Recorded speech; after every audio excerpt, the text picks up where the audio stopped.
ഹരേ കൃഷ്ണ സർവം കൃഷ്ണാർപ്പണ നമസ്തു. ജയ് ശ്രീ രാധരാധേ സർവത്ര ഗോവിന്ദ നാമ സങ്കീർത്തനം.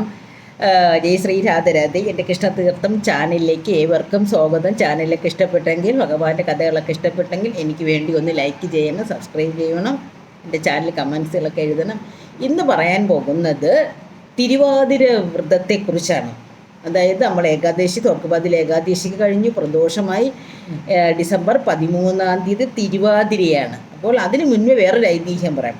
മധുരയിലെ മാർഗഴി മാസം, അതായത് കാർത്യായനി വ്രതം എന്നൊരു വ്രതം കൂടെ ഈ ധനുമാസത്തിലുണ്ടായിരുന്നു.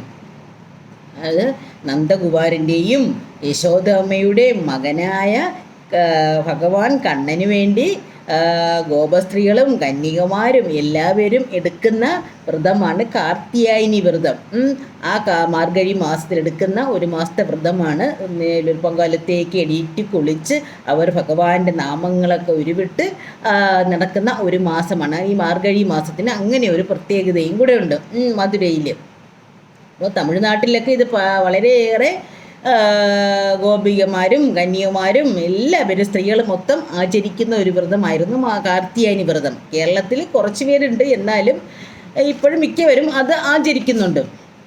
പിന്നെ അല്ലാതെ ജനുവരി 13 നമ്മളെ മഹാദേവൻ്റെ നക്ഷത്രമാണ് വരുന്നത്. ആ നക്ഷത്രത്തിന് വേറൊരു പ്രത്യേകതയും കൊണ്ടുണ്ട്.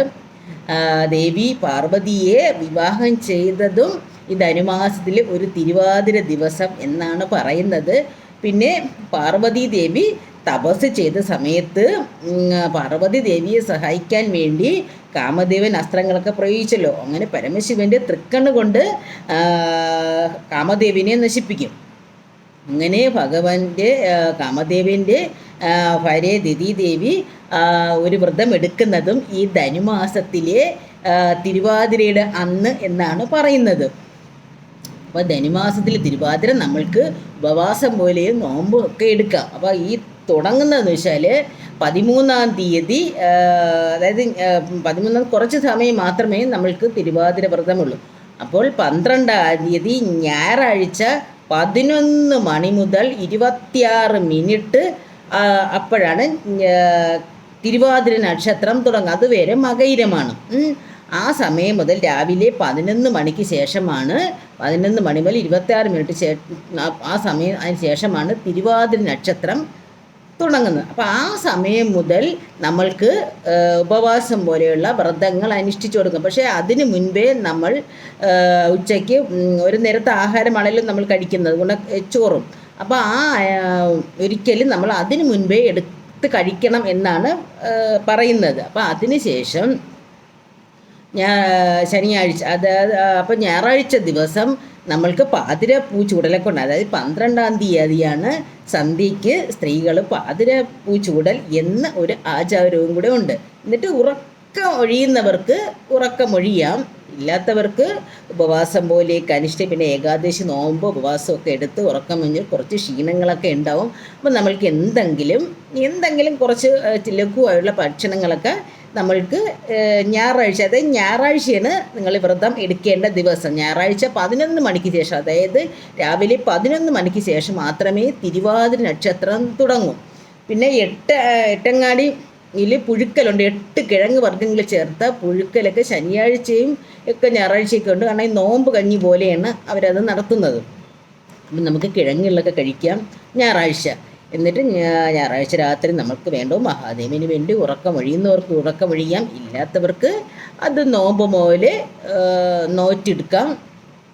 പിന്നെ പിറ്റേ ദിവസം 13 രാവിലെ 10 മണിക്ക് 10:30 വരെ, അതായത് 10:35 വരെ മാത്രമേ തിരുവാതിര നക്ഷത്രമുള്ളൂ. അപ്പോൾ അതിനുശേഷം നമുക്ക് നോമ്പ് അവസാനിപ്പിക്കാം.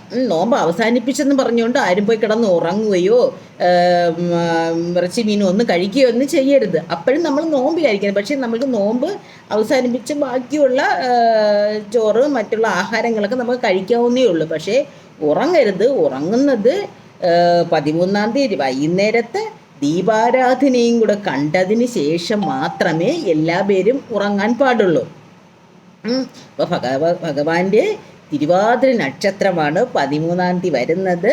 എല്ലാവർക്കും തിരുവാതിര നോമ്പെടുക്കാം. പിന്നെ പുലവാലായ്മയും അർത്ഥമുള്ളവരും നോമ്പ് എടുക്കണ്ടെന്നാണ് എൻ്റെ ഒരു അഭിപ്രായം. കാരണം ഈ നോമ്പൊക്കെ എന്ന് വെച്ചാൽ നമ്മൾ കുറച്ച് അമ്പലത്തിലൊക്കെ പോയി മാത്രമേ നമ്മൾക്ക് നോമ്പിൻ്റെ ആ ഒരു പ്രാധാന്യമുണ്ട്. പിന്നെ ഭഗവാന്റെ നാമങ്ങളൊക്കെ നമുക്ക് ജപിക്കാം.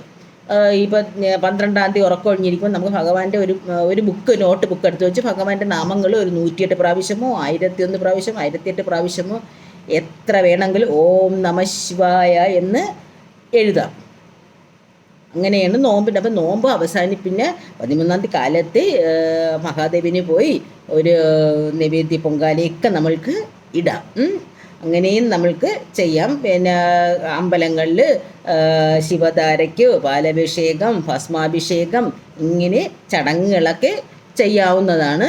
അപ്പോൾ തിരുവാതിര നോമ്പ് എല്ലാവർക്കും എടുക്കാൻ 12-ാം തീയതി മുതൽ നിങ്ങൾ വ്രതത്തിൻ്റെ ആരംഭം തുടങ്ങണം. പക്ഷേ വ്രതം ഏകാദശി മുറിച്ചിട്ടില്ലെങ്കിൽ അത് കണ്ടിന്യൂ ചെയ്യാം.